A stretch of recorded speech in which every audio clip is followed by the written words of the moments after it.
Hi everyone, and welcome to episode 16 of Storytime with Mr. Haque.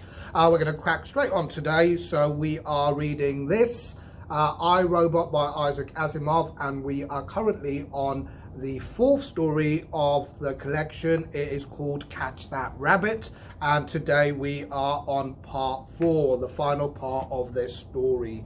Okay, we'll crack on. They wasted a few moments and some muscular power in an effort to move the blocking barrier. Powell varied this by wrenching at the edges of the original hole. For a moment, Powell lifted his blaster, but in those close quarters a flash would be suicide, and he knew it. He sat down. "You know, Mike," he said, "we've really messed this up. We are no nearer finding out what's wrong with Dave. It was a good idea, but it blew up in our face." Donovan's glance was bitter, with an intensity totally wasted on the darkness. "I hate to disturb you, old man, but quite apart from what we know or don't know of Dave, we're slightly trapped. If you don't let loose, fella, we're going to die. D-I-E, die. How much oxygen have we anyway? Not more than 6 hours. I've thought of that." Powell's fingers went up to his long, suffering moustache and clanged uselessly against the transparent visor. "Of course, we could get Dave to dig us out easily in that time, except that our precious emergency must have thrown him off, and his radio circuit is out." "And isn't that nice?" Donovan edged up to the opening and managed to get his metal-encased head out. It was an extremely tight fit. "Hey, Greg."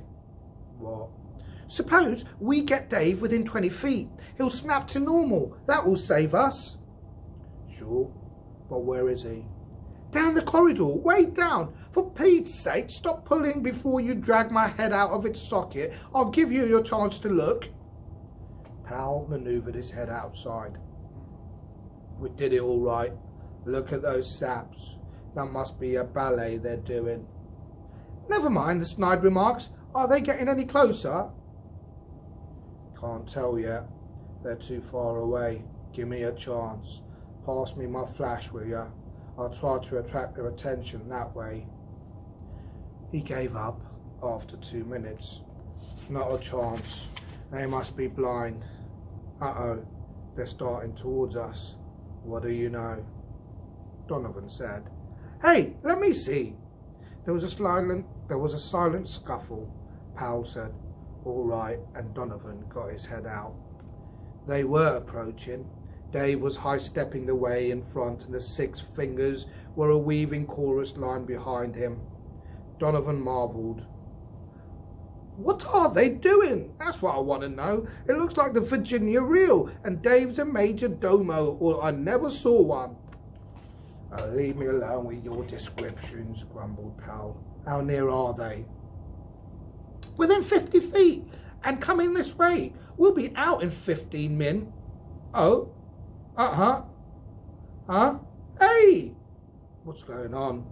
It took Powell several seconds to recover from his stunned astonishment at Donovan's vocal gyrations. "Come on, give me a chance at that hole. Don't be a hog about it." He fought his way upward, but Donovan kicked wildly. "They did an about-face, Greg. They're leaving. Dave!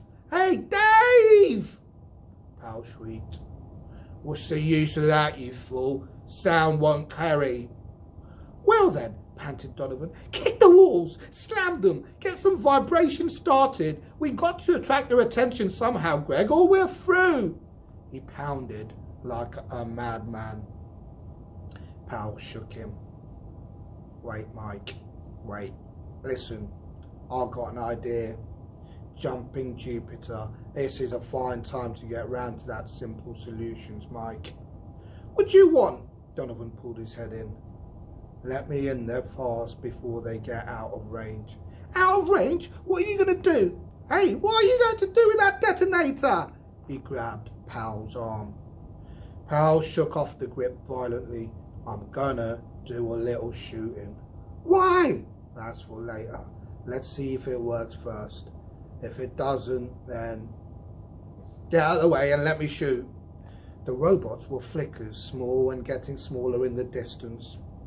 Powell lined up the sights tensely and pulled the trigger 3 times. He lowered the gun and peered anxiously. One of the subsidiaries was down. There was only 6 gleaming figures now. Powell called into his transmitter uncertainly. Dave? A pause. Then the answer sounded to both men. Boss, where are you? My 3rd subsidiary has had his chest blown in. He's out of commission. Never mind your subsidiary, said Powell. We're trapped in a cave-in where you were blasting. Can you see our flashlight? Sure, we'll be right there. Powell sat back and relaxed. That, my friend, is that. Donovan said very softly with tears in his voice. All right, Greg. You win. I beat my forehead against the ground before your feet.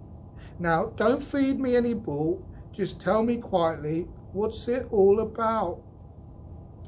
Easy. It's just that all through we missed the obvious, as usual.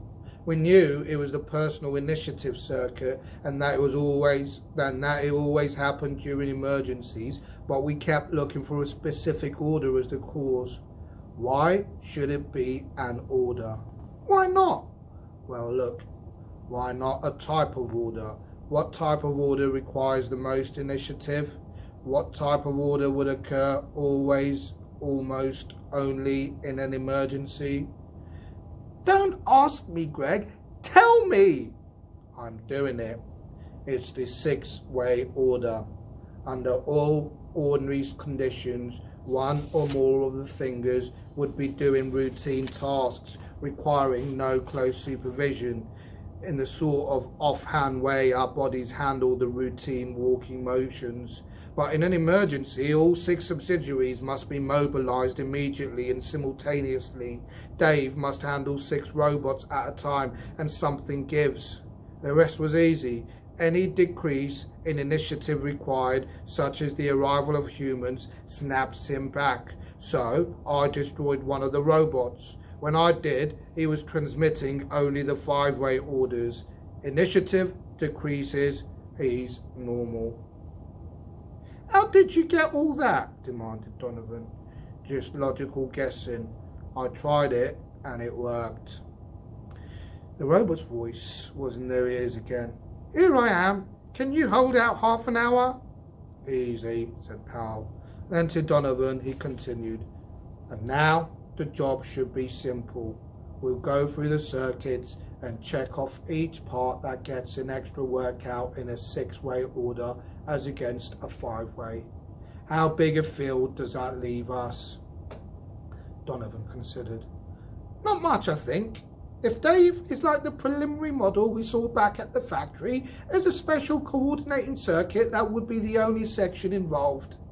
He cheered up suddenly and amazingly. Say! That wouldn't be bad at all. There's nothing to that. All right. You think it over and we'll check the blueprints when we get back. And now, till Dave reaches us, I'm relaxing. Hey, wait, just tell me one thing. What were those queer shifting marches, those funny dance steps that the robots went through every time they went screwy? That, I don't know. But I do got a notion. Remember those subsidiaries were Dave's fingers. We were always saying that, you know. Well, it's my idea, and in all of these interludes, whenever Dave became a psychiatric case, he went off into a moronic maze, spending his time twiddling his fingers. Susan Calvin talked about Powell and Donovan with unsmiling amusement, but warmth came into her voice when she mentioned robots. It didn't take her long to go through the Speedies, the Cuties and the Daves, and I stopped her. Otherwise she would have dredged up half a dozen more. I said, "Doesn't anything ever happen on Earth?" She looked at me with a little frown. No, We don't have much to do with robots in action here on Earth. Oh well, that's too bad. I mean, your field engineers are swell, but can't we get you into this? Didn't you ever have a robot go wrong with you? It's your anniversary, you know. And so help me, she blushed. She said, robots have gone wrong on me. Heavens, how long's it been since I thought of it? Why, it was almost 40 years. Certainly. 2021, and I was only 38. Oh my. I'd rather not talk about it. I waited, and sure enough she changed her mind. Why not? She said. It cannot harm me now. Even the memory can't. I was foolish once, young man. Would you believe that? No, I said. I was. But Herbie was a mind-reading robot. What?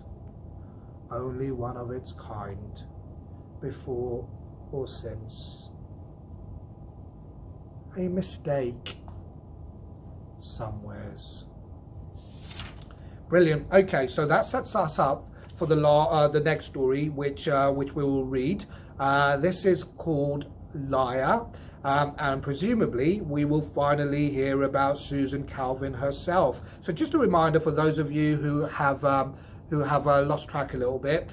This book is made up of stories, and these stories are being narrated to an interviewer by Susan Calvin, the kind of the head honcho of a US Robots Incorporated. So far she's told us stories about other people. The majority of the stories about Donovan and Powell, who are engineers, but this next story will deal with her. So that's something to look forward to. I will see you next time, and we will read Liar, which is book 5 of this collection. Right, take care. See you soon. Bye-bye.